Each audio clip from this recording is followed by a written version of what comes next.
कई जो लोग हैं मैं उनसे सुनता हूँ कि वो लोग कहते हैं कि यार ये बाइक नहीं है, ये साइकिल है, और कुछ लोग कहते हैं कि ये बाइक है। आप इसे क्या कहना पसंद करते हैं, बाइक या साइकिल? इस बैटरी को चार्ज करने में कितना समय लग जाता है आपको? सस्पेंशन के बारे में आप बताइए, सस्पेंशन कैसा परफॉर्मेंस देता है? आप सभी को नमस्कार, मेरा नाम मनोज पांडे और आप देख रहे हैं ईवी हिंदी। दोस्तों, आज हम आए हैं हैदराबाद के एक खूबसूरत से गाँव काजीपल्ली में, जहाँ आज हम एक कस्टमर का रिव्यू लेंगे इस एटम 1.0 के बारे में। ये एटम 1.0 वही बाइक है दोस्तों जो कि काफ़ी चर्चा में रही थी जब ये बाइक लॉन्च हुई थी, और इसके लुक्स को लेकर भी कई दीवाने नज़र आए थे। तो आज इसी बाइक को लेकर हम जानेंगे एक कस्टमर के विचार जो इसे काफ़ी समय से चला रहे हैं। तो बिना किसी देरी के चलिए इस वीडियो को स्टार्ट करते हैं।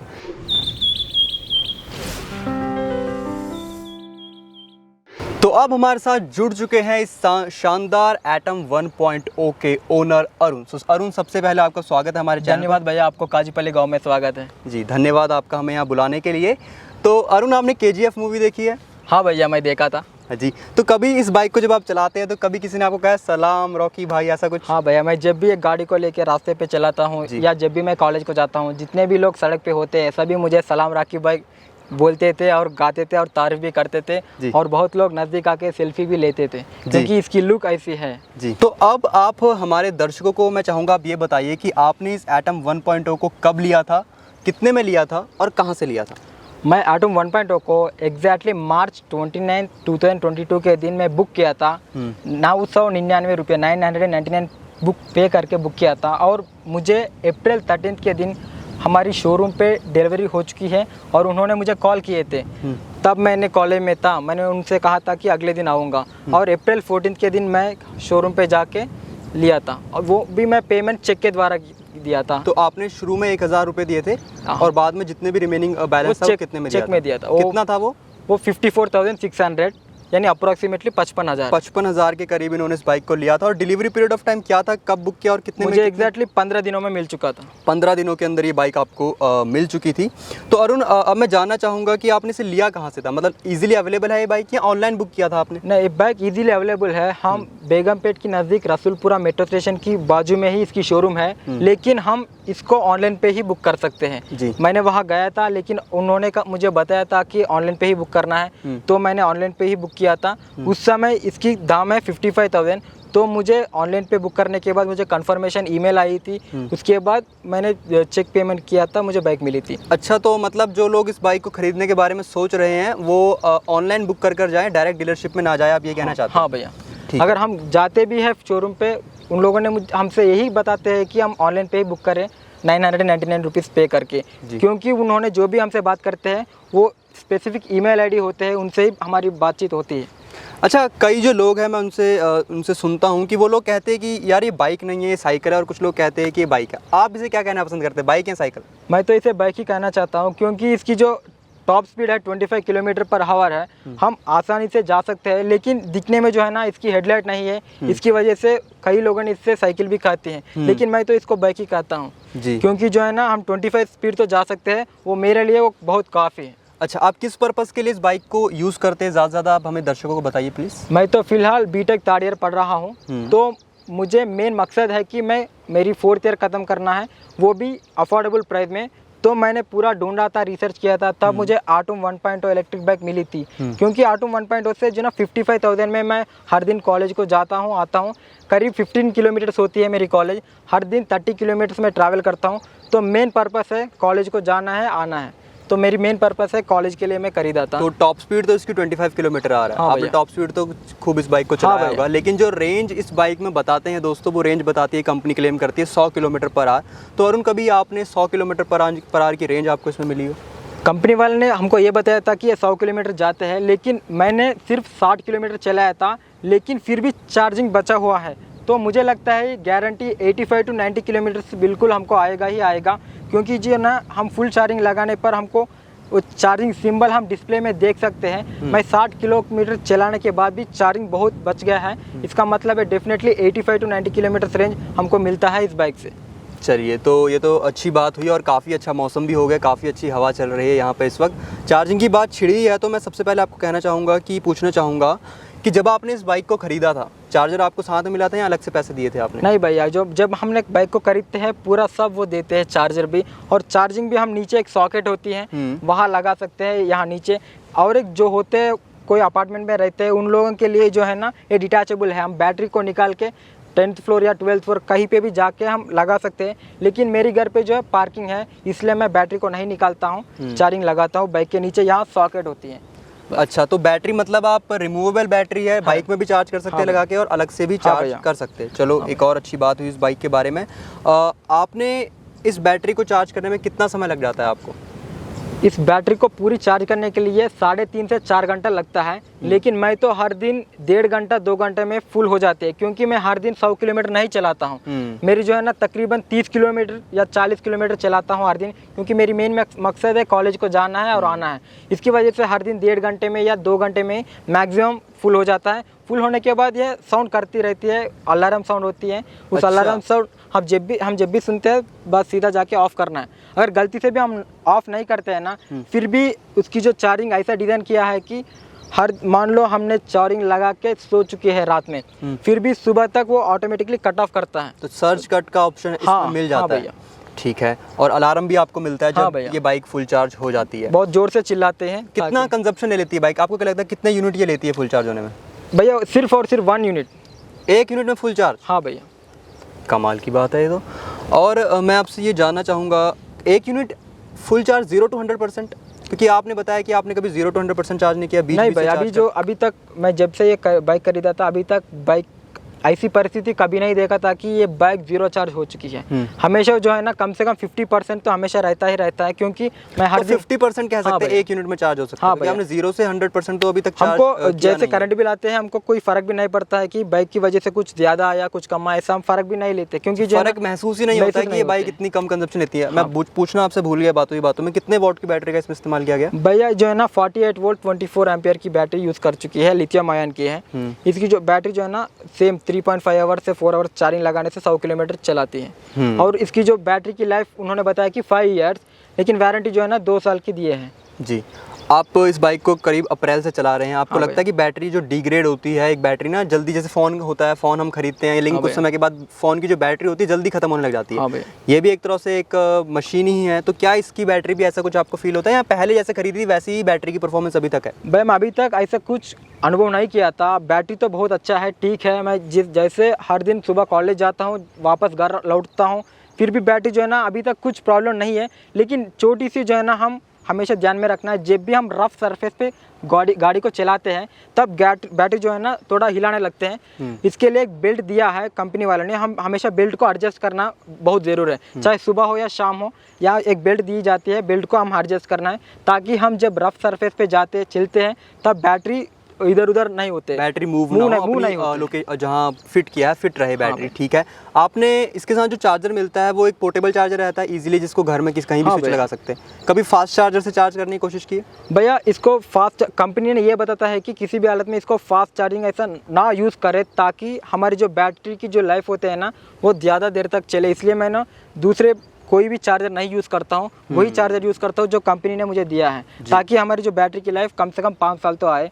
जैसे वारंटी कार्ड पे है मैं वही फॉलो करता हूँ भाई। जी, तो चलिए अरुण, ये तो आपने हमें बैटरी के बारे में, इस इलेक्ट्रिक बाइक के बारे में बताया। मैं चाहूँगा आप हमारे दर्शकों को थोड़ा सा मोटर के बारे में बताएं कि कितने वॉट की मोटर का इसमें इस्तेमाल किया गया? मोटर की जो वाट है कंपनी ने ये बताया कि 48 वाट 250 वाट का है। अच्छा, 48 वोल्ट 250 वॉट की मोटर का इसमें इस्तेमाल किया गया है। आप हमें ये भी बताइए अरुण कि देखिए, क्या ये मोटर जो आप पानी में इसको लेकर जाते हैं, जब बारिश होती है तो किस तरह से मोटर का परफॉर्मेंस रहता है? ये होता है कि आजकल बारिश के मौसम पे सड़कों पे ऊपर पानी बहता रहता है, तो हम ध्यान से चलाना चाहिए, क्योंकि जो है ना मोटर फुल्ली जो है पानी के अंदर नहीं डालना चाहिए। जो है ना हम आधा तक ठीक है, अगर पानी बह रही है सड़क के ऊपर हम चला सकते हैं, कोई दिक्कत नहीं है, लेकिन फुल्ली डिप मत करना है पूरी मोटर को, बस ये बात हम हमेशा ध्यान रखना है, क्योंकि मोटर जो है ना फुल्ली फिट है, कवर हो चुकी है, कोई दिक्कत नहीं आएगा। अगर आएगा भी है हमको वारंटी भी है। ठीक है, और कंपनी कहती है ना कि इस जो इलेक्ट्रिक मोटरसाइकिल है इसमें जो मेंटेनेंस है बहुत कम रहती है।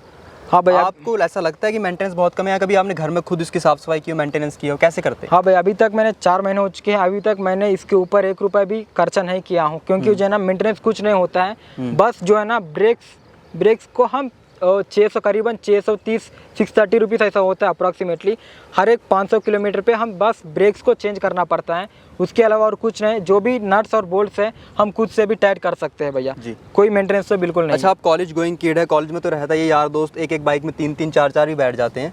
कभी आप इसको एक से आपने 2 लोग बैठे हो, 3 लोग बैठे हो, तो क्या लोड ले लेती है ये बाइक? हाँ भैया जो है ना 2 लोग बैठ सकते हैं, 120 130 वेट अफोर्ड कर सकते हैं, लेकिन जो है ना 80 किलोमीटर मैक्सिमम ठीक है, ताकि हम 25 स्पीड जा सकते हैं। अच्छा। अगर जितना वेट ज़्यादा बढ़ता है ना वो इनडायरेक्टली प्रोपोर्शनल टू स्पीड है। अच्छा। जितना वेट बढ़ेगा उतना स्पीड घटेगा और रेंज को भी कुछ फर्क आएगा। हाँ भैया, जो चार्जिंग भी मैं जल्दी देख खत्म रहा हूँ होगा। अरुण, इसमें फुट रेस्ट नहीं है रेयर साइड में, तो पीछे जो लोग बैठते हैं उनके लिए कंफर्टेबल रहता है, मुझे तो ऐसा हाँ भैया जो है ना कंपनी वालों ने जब बाइक हमको देते हैं वो खुद बताते हैं कि फुट रेस्ट हम लगा सकते हैं, लेकिन मैं पर्सनल जो है ना रिकमेंडेशन ये है कि फुट रेस्ट ना लगाए और एक ही व्यक्ति चलाए, ताकि हमको अच्छा रेंज मिले, अच्छा स्पीड मिले और बैटरी का लाइफ भी ज़्यादा आए। हम बैठ सकते हैं, फुट रेस्ट हम लगा सकते हैं। वो जो फुट रेस्ट है वो फ्री ऑफ कॉस्ट लगता है, उसके अलग से पैसे? नहीं भैया, वो जो है ना तकरीबन 1000 रुपये हम ज़्यादा देना पड़ता है, बाहर करवाना पड़ता है। कंपनी वालों की तरफ से हम कुछ नहीं मिलता है फुट रेस्ट। फुट रेस्ट तो मैं पर्सनली रिकमेंड करता हूँ कि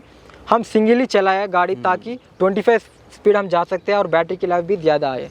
और मैं देख रहा हूँ कि जो इसमें सीट है, सीट का जो कुशन है वो तो काफ़ी अच्छा है, काफ़ी इसमें अच्छा कुशन लगाया गया है, लेकिन जो सीट है काफ़ी छोटी है।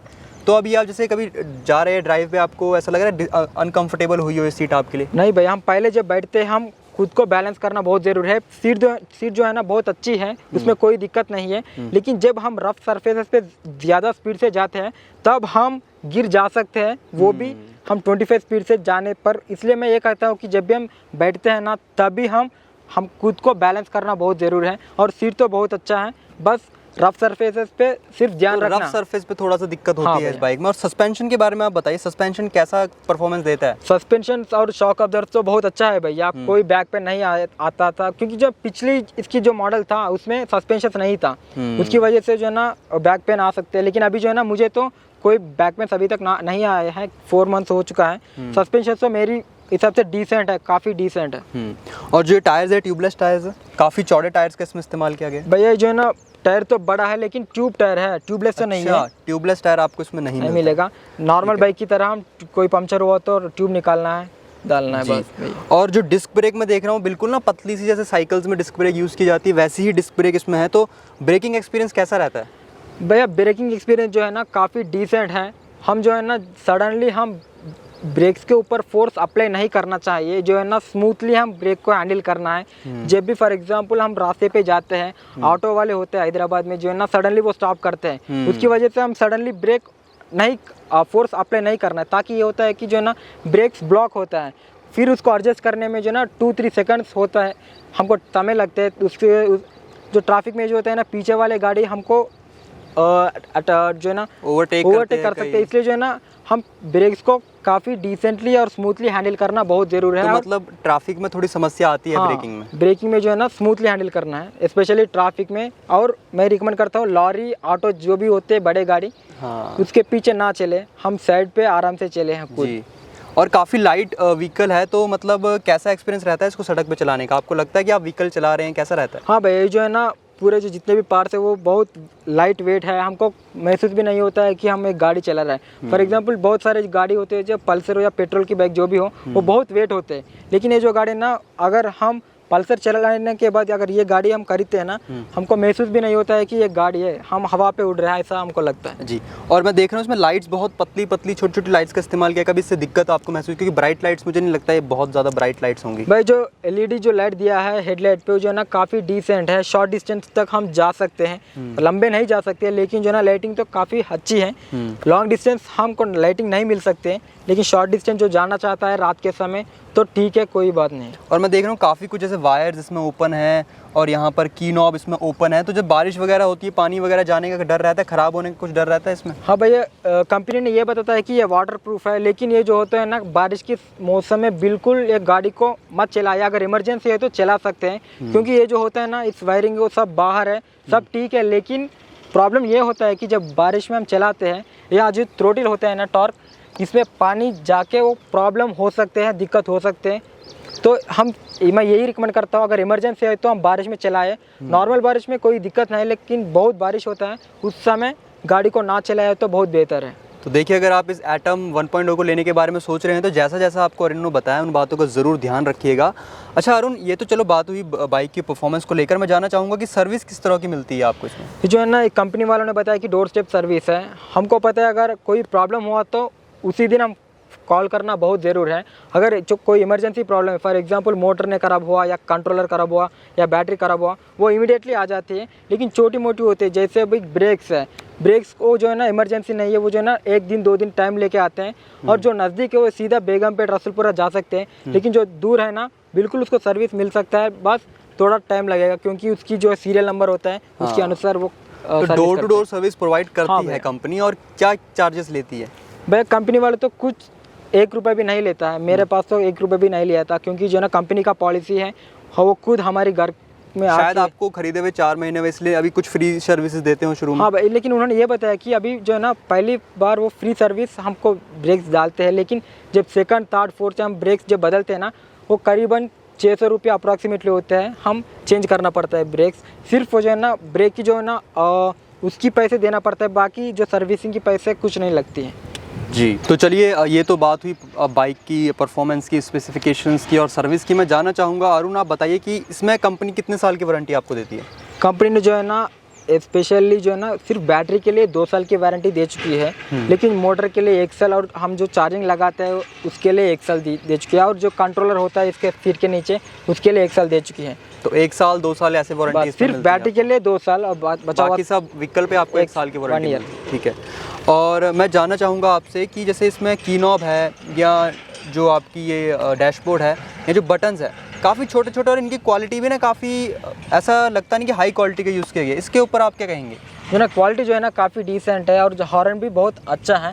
लेकिन दिक्कत की बात ये होता है कि जब बहुत बारिश गिरती है हॉर्न कभी कभी बंद हो सकती है, लेकिन ऑटोमेटिकली जैसे बारिश खत्म हो जाएगा हॉर्न हम साउंड अच्छा खासा सुन सकते हैं। सिर्फ यही दिक्कत है कि बारिश के मौसम में जो है ना बस हॉर्न की साउंड कम हो सकती है, उसके बाद वो बढ़ सकती है। ऐसा कोई ग्लिच डिस्प्ले में कभी आया हो? नहीं, डिस्प्ले में जो है ना भैया, डिस्प्ले में भी ये है कि जो ब्राइटनेस जो है ना, बारिश में ब्राइटनेस भी बहुत कम हो जाते हैं। जैसे बारिश खत्म होगा उसके बाद वो ऑटोमेटिकली। और रात को कभी आप इस बाइक को लेकर जाते तो डिस्प्ले में लाइट आती है? हाँ भैया। विजिबिलिटी कैसी है डिस्प्ले की, दिन के उजाले में या रात के? हाँ भैया, डिस्प्ले जो है ना कोई प्रॉब्लम नहीं है, डिस्प्ले बहुत अच्छी है। लेकिन फिर से जब बहुत बारिश गिरती है, मान लो हम ट्रैफिक पे जाते हैं तब बारिश गिरती है, तब हम कुछ नहीं कर सकते हैं, हम चला सकते हैं। लेकिन जैसे हम घर पे हैं, अगर कोई इमरजेंसी काम ना है तो हम इस गाड़ी को ना चलाएं बारिश में, नहीं तो बहुत अच्छी है। बस बारिश के मौसम में होता है कि डिस्प्ले की जो ब्राइटनेस कम हो जाते हैं, जैसे बारिश खत्म हो जाएगा फिर डिस्प्ले की जो ब्राइटनेस ऑटोमेटिकली वो बढ़ जाता है, और हॉर्न की साउंड भी जो है ना ऑटोमेटिकली वो ज़्यादा आने लगती है जैसे बारिश खत्म हो जाए। मतलब बारिश से दूर ही रखना पड़ेगा इस बाइक? हाँ भाई, अगर ज़्यादा बारिश है तो और कहीं ना कहीं अगर कंपनी से कोई देख रहा है तो देखिए ये ग्लिच इस बाइक में आ रहा है, और पानी कहीं ना कहीं इसकी जो डिस्प्ले है बटन्स में जा रहा है, जिस वजह से खराबी देखने को मिल रही है। तो इस पर जल्दी मैं चाहूँगा सुधार किया जाए। और इसी के साथ देखिए अब इसका एक नया वेरिएंट भी आ रहा है, एटम वेदार। हाँ, उसके बारे में आप कुछ बताएंगे दर्शकों को, क्या जानकारी? हाँ भाई, अभी जो है ना ये जो बाइक मैंने खरीदा था सिर्फ 55,000 रुपीज़ है, अफोर्डेबल है। लेकिन जो 1 लाख रुपए इन्वेस्ट करना चाहता है, एटम वेदर जो है 99,999 रुपीज़। ये जो बाइक है नेक्स्ट लेवल का है, वो जो है ना 60 किलोमीटर पर आवर जा सकती है। यह जो है ना 25 किलोमीटर पर आवर है, वो मेरे लिए काफ़ी है। लेकिन उसके लिए जो ना सब फीचर्स अलग हैं। उन्होंने बताया कि जो ना फर्स्ट 1000 जो बुकिंग्स होते हैं 1 लाख रुपीज़ में वो देते हैं, उसके बाद वो रेट भी बढ़ा सकते हैं। लेकिन इससे तो बेहतर एटम 2 है। बट जो है ना 55,000 रुपीज़ में अगर मुझे कोई पूछता है कि तुम क्या करते हो 55,000 में, मैं कह सकता हूँ कि एटम 1.0 को खरीद सकता हूँ, क्योंकि जो ना अफोर्डेबल है, बहुत अफोर्डेबल। आपको कभी किसी ने ये नहीं कहा कि यार एटम 1.2 तो 55,000 में खरीद रहा है, इससे अच्छा लो स्पीड व्हीकल खरीद ले या लो स्पीड स्कूटर खरीद ले कोई? हाँ भैया, लेकिन जो है ना इसकी तरह जो कोई लुक नहीं हमको नहीं मिल सकता है। इसकी जो है ना बहुत वारंटी भी ठीक है और सर्विस भी बहुत अच्छा है। और स्पेशली जो है ना इस बाइक खरीदने का जो मकसद मेरी में है कि मेड इन इंडिया है, मेड इन तेलंगाना है, मेड इन हैदराबाद है, उसमें भी मेड इन पडंचेर है, जो है ना सब मेरी घर की नज़दीक है। ये जो है ना कंप्लीट लोकल बाइक है। तो मैं ये सोचा था कि अगर मैं इन्वेस्ट करना ही है तो मेरी खुद की देश की, खुद की राज्य की, खुद की शहर की जो प्रोडक्ट पे इन्वेस्ट करना है, इसलिए मैंने ये बाइक खरीदा था। और मुझे तो काफ़ी डिसेंट है, काफ़ी अच्छे एक्सपीरियंस है इस कंपनी वालों के साथ। चलिए, बहुत बढ़िया बात है कि आप मेड इन इंडिया को बढ़ावा देते हैं और उसके बारे में सोचते हैं। इसको घर में और कौन चलाता है आपके अलावा, और उनके क्या विचार है इस बाइक को लेकर? भाई पहली बात जो है ना सिर्फ मैं ही चलाता हूँ घर में। अच्छा। बस कोई पहले शुरुआत में सभी चलाते थे, जैसे 2-3 राउंड ऐसा मारते थे, छोटी मोटी काम करते हैं। लेकिन मैंने बाइक खरीदने का मकसद है मैं हर दिन कॉलेज को जाना है, आना है। क्योंकि एक जनरेशन गैप रहता है ना, पिताजी जो है हाँ बच्चे भाई। की बात नहीं समझते, बच्चा जो है पिताजी की बात नहीं समझता। भाई, तो लेकिन वैसे जो इस ना- बाइक को जो समझ पाते हैं घर के सभी हाँ लोग। भाई, जो है ना मेन जो है ना प्लेसमेंट है ना 25 किलोमीटर पर आवर है। मान लो हमने रास्ते पे जा रहे हैं, गलती से भी हम गिर गया, फिर भी हम अच्छी बात यह है कि हमको ज़्यादा चोट नहीं लगती है। अच्छा 25 किलोमीटर पर आवर है, कोई टेंशन लेने की बात नहीं है। ठीक है ठीक है ठीक है। तो ये तो ठीक हुआ। तो अच्छा, अब मैं लास्ट के बस आपसे 2 ही सवाल करूंगा, बहुत समय हो चुका है इंटरव्यू को। तो अरुण, आप पहले मुझे ये बताइए कि ये बाइक आप इतने समय से चला चुके हैं, अब ये बाइक को आप किन लोगों को सजेस्ट करेंगे कि आपको ये बाइक एक बार देखनी चाहिए? जैसे युवा जो पीढ़ी है, वो उसकी एज की जो पीढ़ी है, या फीमेल्स अगर कोई लेना चाहते हैं, किन्हें सजेस्ट करेंगे इस बाइक? मैं जो है ना मेन बाइक बॉयज़ को सजेस्ट करना चाहता हूँ, वो भी उन लोगों के लिए है जो कॉलेज जाना चाहते हैं हर दिन।